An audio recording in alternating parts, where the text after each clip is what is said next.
Hi, David. David Hood is a speaker of Transvision Madrid.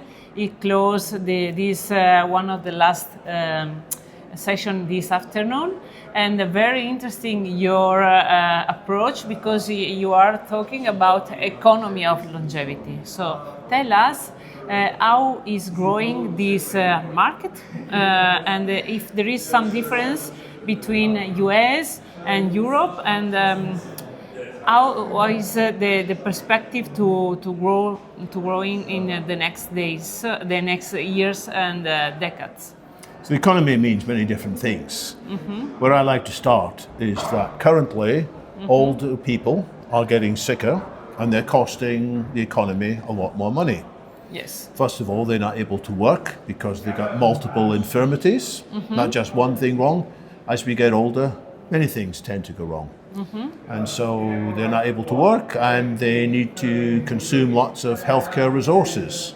And from the United Kingdom, which is where I'm from, it means that a lot of the resources of the NHS are tied up in dealing with people getting older and being sicker. And so people are worried. When I talk about, hey, we can help people to live longer, and before I say longer and healthier, they're already worried as soon as I say longer, because they imagine, oh, there's going to be even more payments for pensions and even more payments for healthcare. But It's exactly the opposite. And this is the idea of the longevity dividend. The idea is if we can actually help people be older and healthier, then we will actually save a lot of money, because people will be still contributing to the economy and they won't be using up hospital beds. They won't be a burden on their family members. Now, family members love to look after their elderly and sick relatives, but it often means they have to give up some of their career or their other attention. So there's a big positive benefit if we can solve healthy longevity. It's not just a good thing from a humanitarian point of view, it's a vital interest from an economy point of view. Yes. Now you asked me how things differ around the world.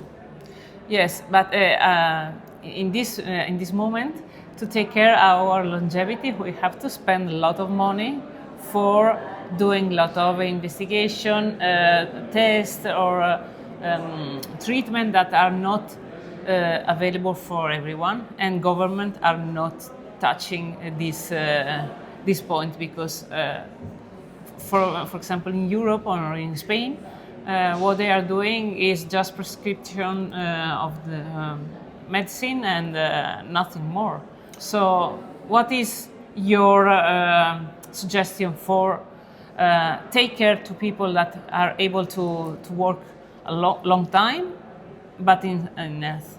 So I think government should get involved earlier. Let's take the example of lung cancer.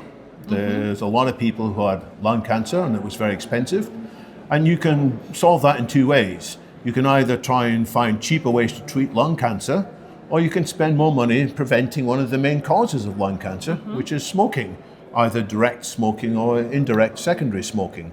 And governments eventually around the world got involved in banning adverts, dissuading people from smoking inside. So it became more and more difficult for people to smoke, and it helped people to give up. And governments also spent money on anti-smoking clinics, anti-smoking therapies. Of course, it cost some money, but it was much less than if you let that person go on and develop lung cancer, and there would be more expenses in that case. So a wise government will follow the old English saying, a stitch in time saves nine. Now the question is, what can you do with this early stitch? And sometimes it's not